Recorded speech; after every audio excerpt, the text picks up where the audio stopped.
take your time.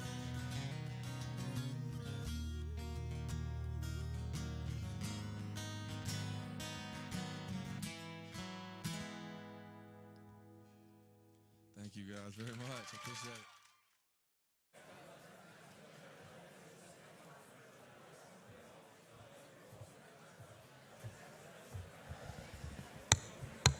Oké, we zijn klaar voor de tweede sessie. Misschien nog eerst een mededeling aan de sprekers. Als er sprekers zijn die vroegtijdig naar huis gaan, alsjeblieft vergeet niet een van de schilderijtjes uit te kiezen en mee naar huis te nemen. Je hebt dat echt wel verdiend. Oké, let's continue. Our next speaker is Dr. Max Testa.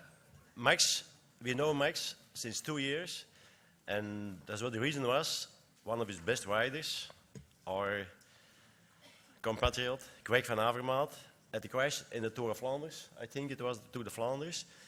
And they called me, he had a collarbone fracture, and he came the same day. And at night, the same day, Tom did surgery on him, and Max was with Greg. And from then already did visit Herentals, and since then, we meet each other each year in the Tour de France. And I have to tell you, Max made really a big impression on me. Max was always passionate by sports. When he was young, he was a champion in skiing. He was a soccer player. He was a cyclist. And then he started his studies for orthopedic surgery. But at that time in Italy, there came a new specialty on sports medicine. And Max said, that's for me. And so he came up, and soon he get to the cycling world. And he worked with big riders like Cerrone, Battaglin, Bettini. He was engaged in all different teams, like Mappé, and all things. So we are really happy Max is here. I have to tell you, Max took the plane from the USA, from Salt Lake City, yesterday. He comes especially for this meeting to Belgium from the States. So Max, we are really honored and grateful, and I give you the mic. Thank you. Thank you, everybody. Now, I want to thank the organizers. I want to thank Dr. Tom, and Stephen Klaas for inviting me. Actually, I wasn't a big champion in skiing. That's why I went to medical school. I was not good enough as an athlete. But it's true that I was thinking to become a sport doctor from the beginning. And in the 80s, late 70s, early 80s, in Italy, the only way was to be an orthopedic surgeon. So I started to be an orthopedic surgeon. And then in 82, Italy government came out with a new fellowship in sport medicine that was involving sport training, sport nutrition, sport cardiology. And since there were a lot of smarter people doing orthopedic surgery, I thought maybe that is good for me. I'm going to be one of the first ones. And so I became a sport doctor. I have to tell you that when I started, the role of team doctor was definitely different than it is now.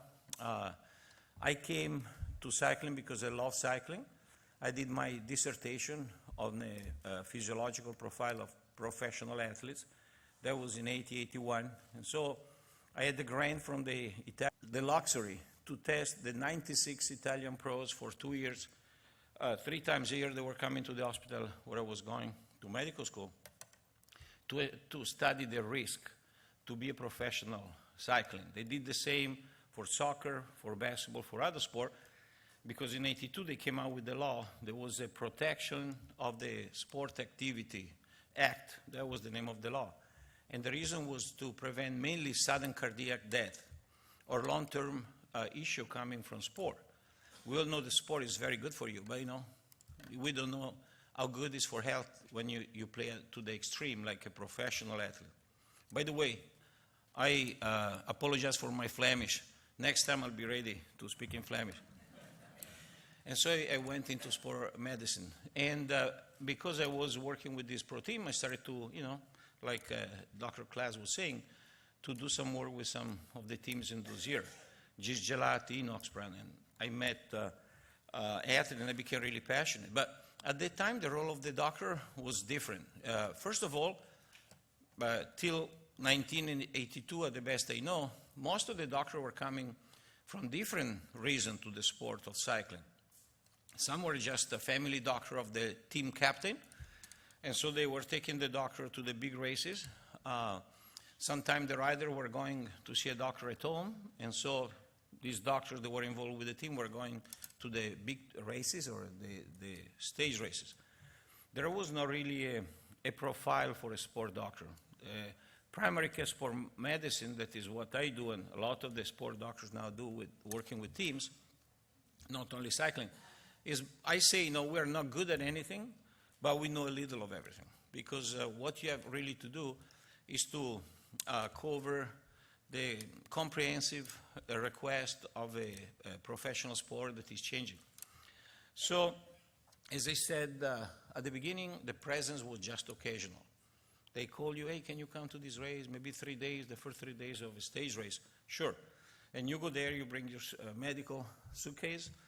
Hopefully nobody crashes or nobody gets sick, in which case you feel like a vacation. At that time, you were going in the team car.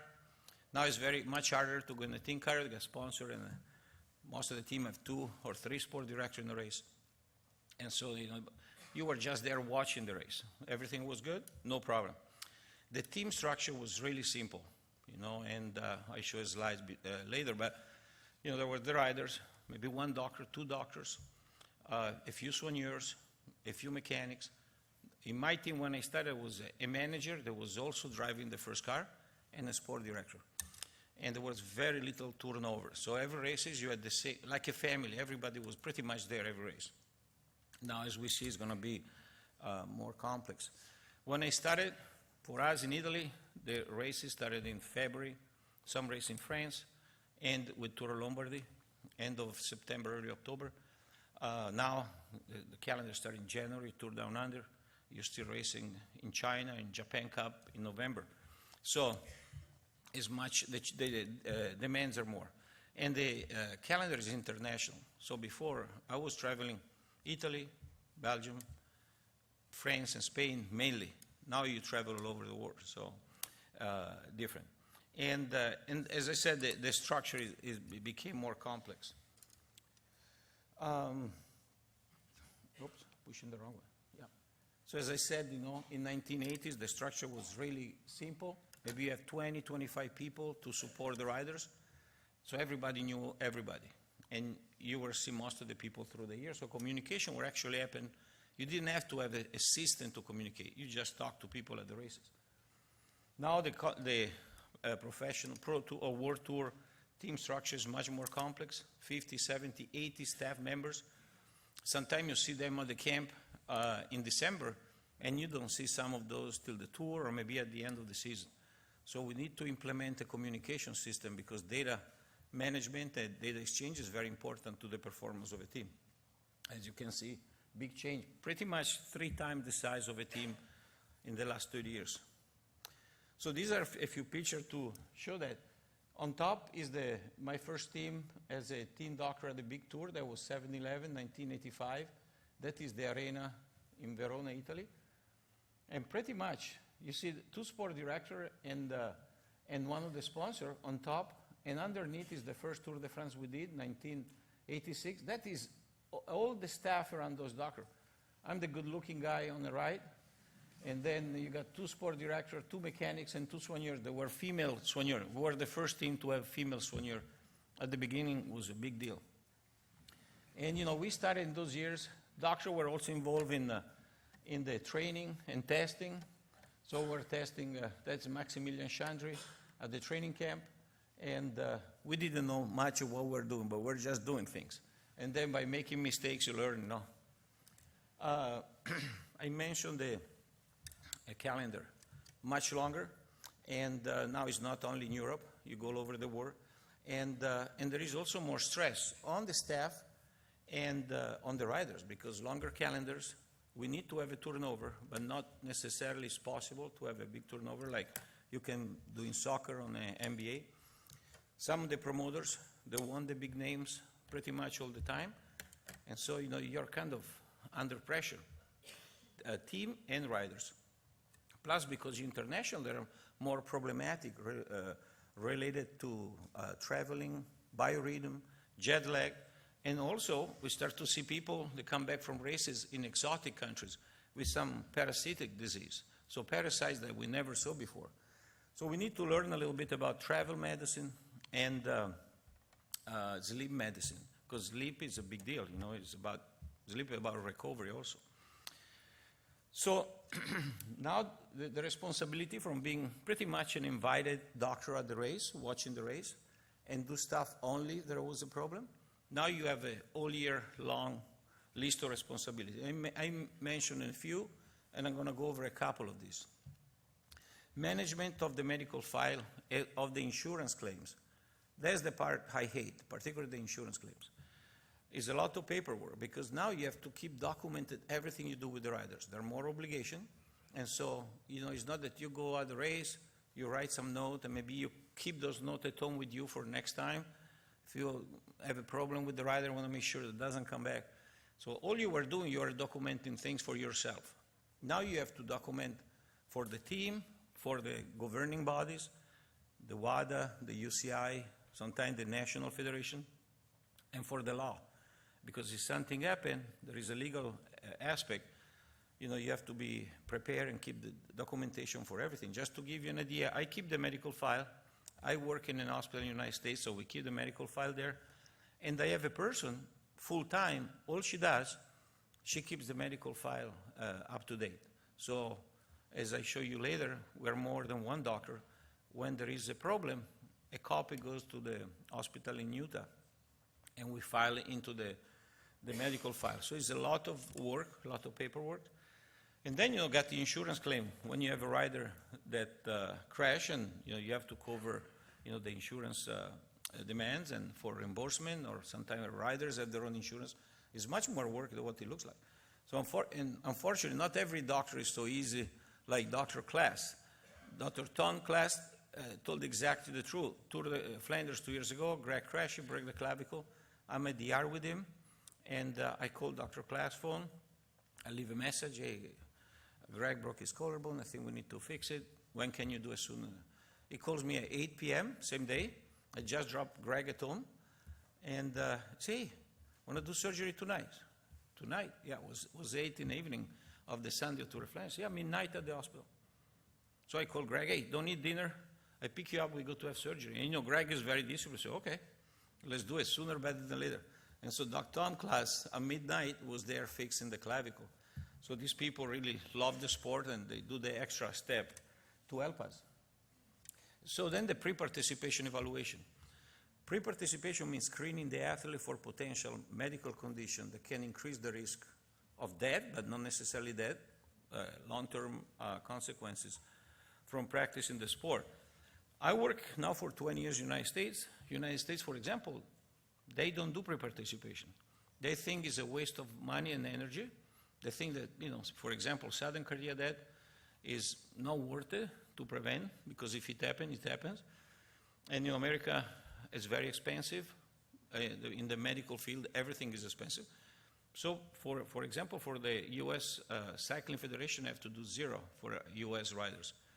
But, Belgian Federation, French Federation, they have programs that require you to keep an eye on the athletes, and Italian Federation too. So we do the pre-participation, and I'll tell you more about that later, and I tell you how we do it.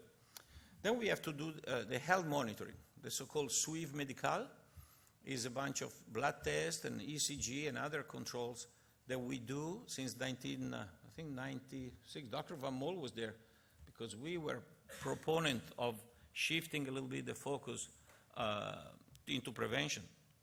And so the suivi medical is a mandatory requirement of UCI, and so the doctor in charge of the file is legally responsible. Every 3 months, the athlete have to do some test. There's a lot of pressure also on the riders. Then finally we do what the doctor is supposed to do, so take care of injuries and illnesses. So normally you assess the injury, and you treat if it's your field, because you cannot know everything about everything.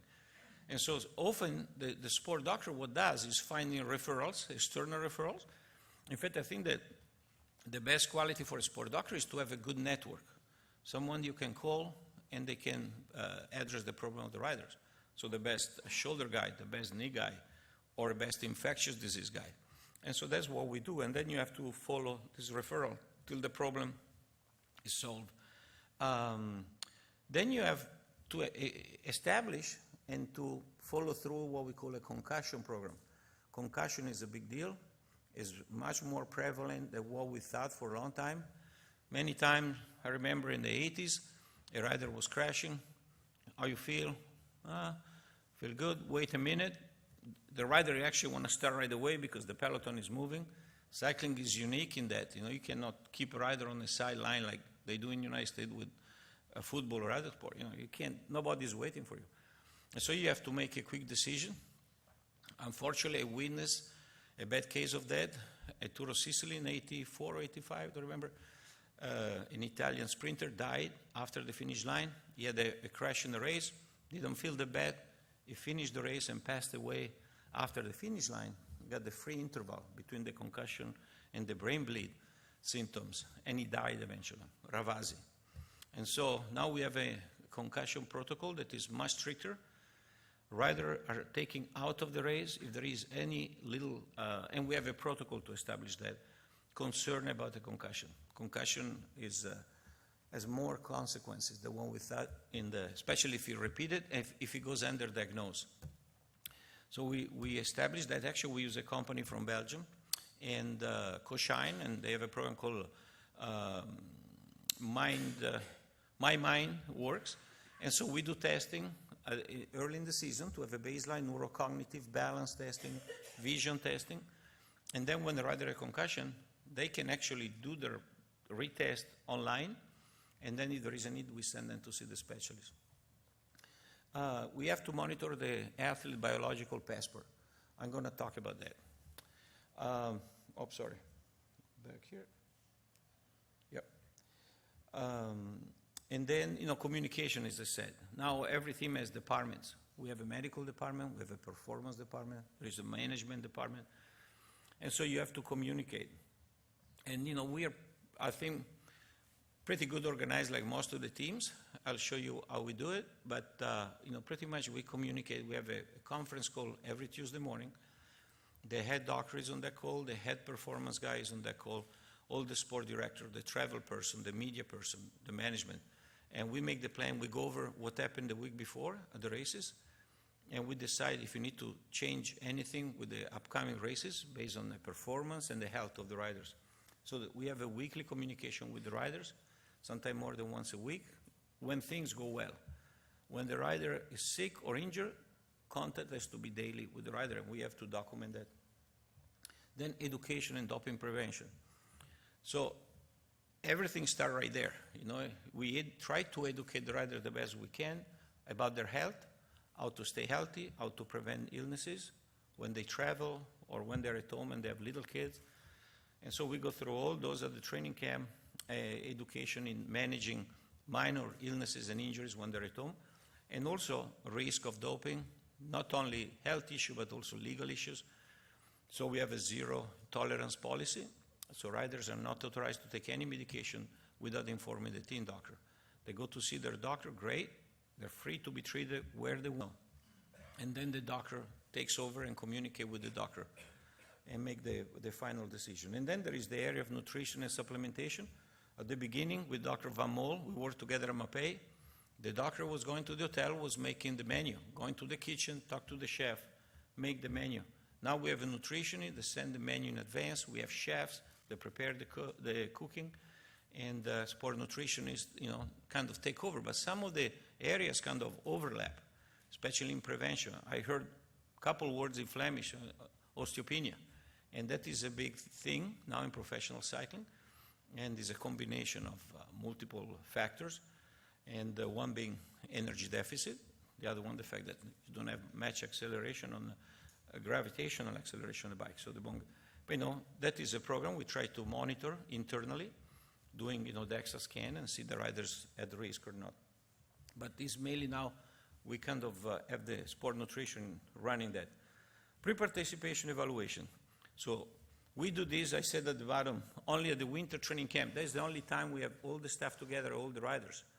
So the winter training camp is an important moment because you meet the new riders, new staff, you establish the way you want to communicate, and you assess potential health issue with each rider, allergies, asthma, food intolerances, and the chef has to know it, the nutrition has to know it. So it's a lot of data that got to exchange. But pretty much the physical examination, the pre-participation, start with a good medical history.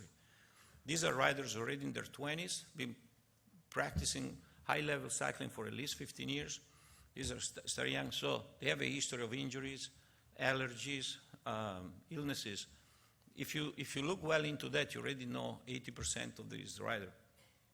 And then a good physical exam. Then there is a cardiological questionnaire, so just a few questions. Did you ever pass out? Do you have anyone in your family that died for heart disease or sudden cardiac death before age 50? Still the strongest predictor of sudden cardiac death is a family history. And so we go through this. Then we do a EKG or ECG, resting, to look for hypokinetic arrhythmias or channelopathies, so congenital condition most of the time, and the stress test to look for hyperkinetic arrhythmias. And we, as I said, we bring a cardiologist to the camp with equipment and we do everything there. We do an echocardiogram to look at structure of the heart. There is any problem of too big of a heart, like a hypertrophic cardiomyopathy, or valvular issues. So you go through a pretty good screen, just with that. Then we do the blood and urine test. It's part also of the Swift Medical. We do the baseline neurocognitive test for concussion, so to have a good baseline for each rider. And then we do also a skin cancer prevention, so we bring a dermatologist. Skin cancer start to increase a lot, especially in the United States and Australia riders. I know in Europe, in one way, we're a little more protected because we don't have so many days of sunshine. But for example, for me in Utah, I diagnosed even recreational cyclists in their 20s already with skin cancer. And because the exposure is so high, there is no humidity, high altitude, the same in Australia, so I need to keep an eye. And then we assess people with asthma, extend-use asthma or extend-use bronchospasm. So we know to have a plan, and if we need to ask for a QE for using some medication that are proper, we have time to do it.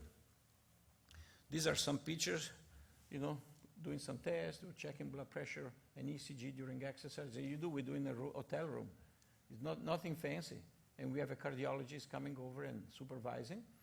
It's always good to have an external doctor to help in these things because you, as a team doctor, you have kind of a conflict of interest. So we help running the test, but we have a cardiologist supervising, is outside the team. And then we do some tests. We work together with the performance team and performance department. That is a lactate test on the road. And I'm not gonna, that is my area of interest, testing athlete. And, this is a test on the field. Good and bad thing about testing on the field, but mainly good. And so sometimes the conditions are not ideal. That is called the Rat outside Alicante. And we have a physiologist, we have a coach, and physical therapy is helping. And up there, you see on the right, I'm on the left, in the middle, the big guy is a 5-time gold medalist, Dr. Eric Hayden. And Dr. Eric Hayden is an orthopedic surgeon, but was a rider at 7-Eleven. And he won all the distances at the Winter Olympics in 1980 in Lake Placid. Kind of one of the best athletes ever. Was also a good cyclist. He won the Intergiro. He finished the Giro d'Italia. And now we work together in hospital in Utah. He's an orthopedic surgeon. And, it's probably, I don't want to take much time, but I have a lot of stories about him as an athlete. Hopefully one day we'll have him here. And this is about the athlete biological passport. So the biological passport, I don't want to bother you, so I'm going to give you some element, and if you have a question, happy to take the question later. It's like shifting the paradigm. You cannot find everything in a doping control, so you look for the biological effect. And so this is an example of an athlete. They took blood, and then they gave the blood back. And you see up on top on the left, here, you see the hemoglobin. These are all the data of the athletes here, the blue line. And these are 2 standard deviation above and below. See, that keeps adjusting.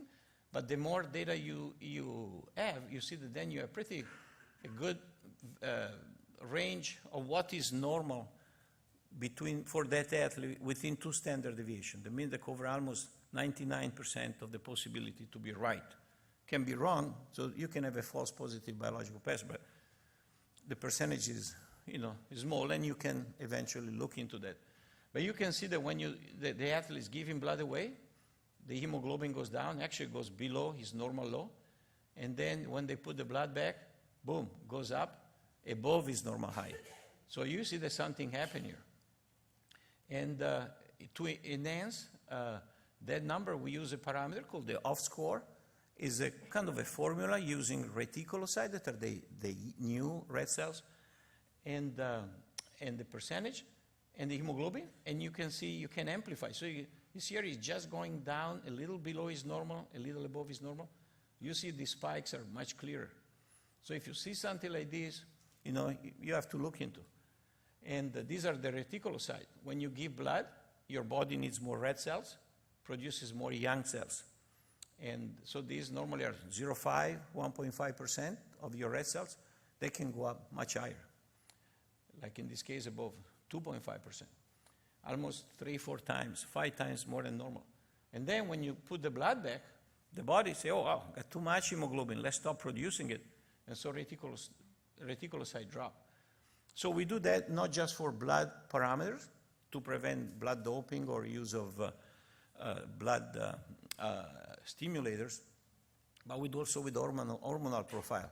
Some hormones are still hard to detect, and so, crossing the data, the more data you have, the more precise you can be. So it's a way, and so we monitor the biological passport of our athlete. We have a statistician, so someone is a doctor in statistics, and the rider authorized this person by law, because it's protected sensitive data, to look, and this person monitor, and there is something, he calls me. Say, there is a spike. Knocking wood, we never had one, but that is the idea, to have someone that can tell us, so we can be actually proactive and look inside this, in time. Most of the time there is an explanation, an illness or a travel or a crash or an injury or surgery, but you need to know. This is the way we do it. So these are our current medical department structure. We're 7 physicians. It looks a lot, but we have to cover 450 days of races every year, plus the travel days. So every doctor travels 80 to 100 days a year. We have 5 doctors like me. Some are European, one is from Belgium, and 3 are from the United States. We have an orthopedic surgeon, Dr. Hayden, that travel only in the United States. And we have a nose, throat, ear, and allergist doctor from the United States that normally does the surgery when we need, or allergy test. Doesn't travel as much. Then we have 3 osteopaths. Osteopath became really important part of the teams. We pretty much go to no races without an osteopath. We have a head osteopath that manages the team. They're part of the medical department, so communication is very important. Sometimes osteopaths see things better than doctors in a few areas, and so it's very important that there is a good communication. We have open relationship, we talk about everything and concerns, and normally we find a good balance between different opinions. We have a chiropractor in the United States.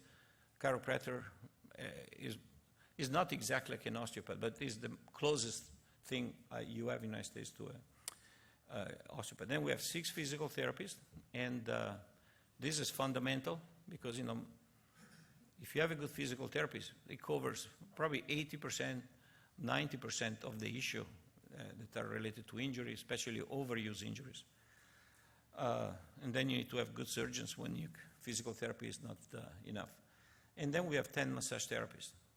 And then we have external consultant, we have a concussion specialist, nutritionist, and psychologist. So sport psychologist, sport nutritionist, the reason we try to have a full-time team one, but it's very hard. In our team, we have many countries represented, and especially for psychology and nutrition, if you're American, if you're Australian, if you're Italian, if you're Spanish, you probably want to talk to someone that understands your background in food and psychology, and also communication has to be really on top if you're a sport psychologist.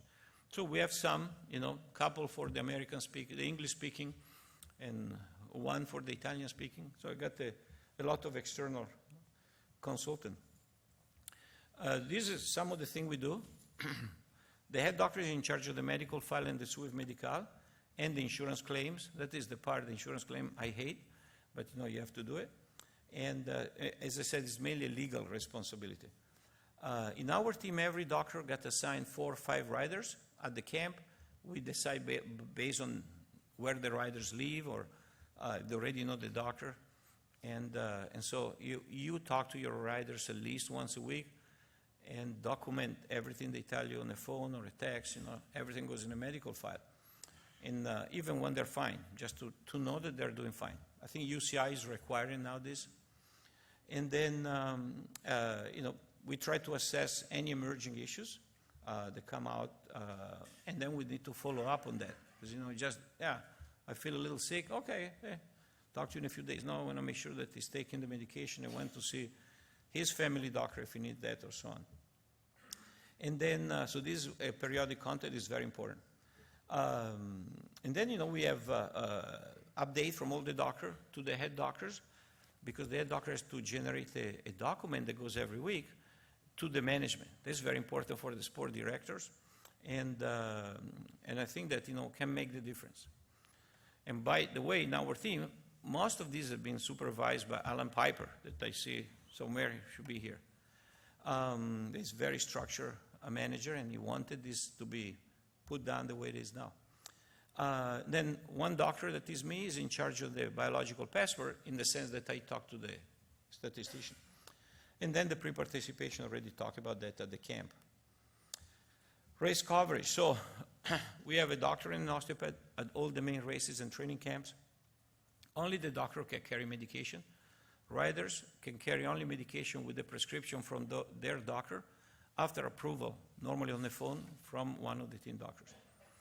Also the supplements. Sometimes you have a team sponsor, and so the team sponsor for supplements has to give us some documentation about how we are sure that those supplements are not polluted.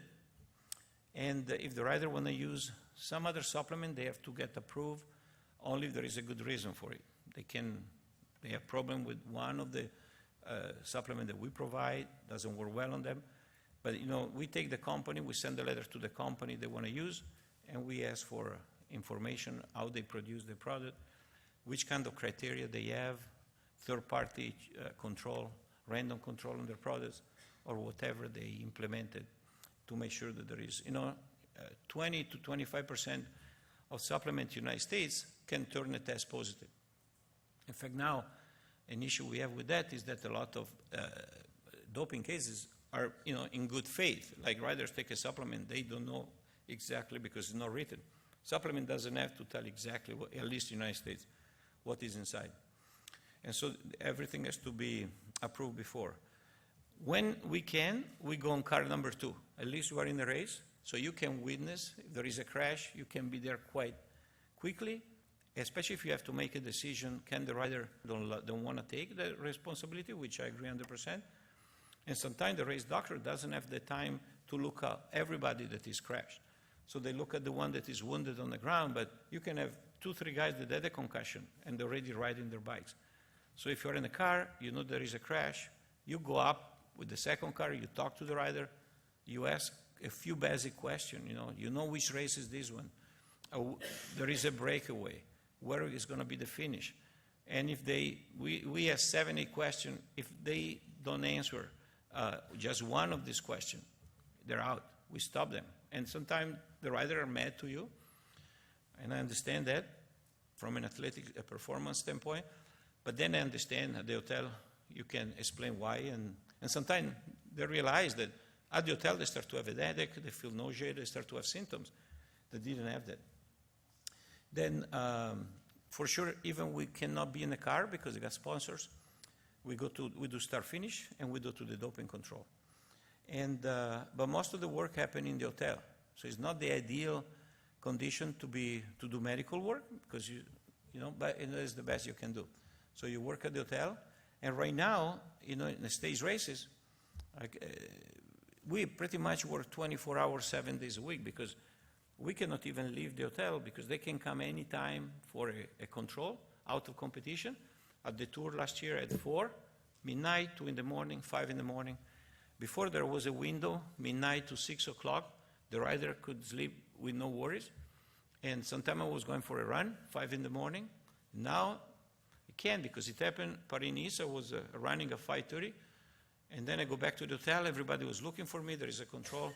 So now you have to stay there because you don't know when they're coming. So it's kind of not very good because you get stuck in a hotel for 3 weeks.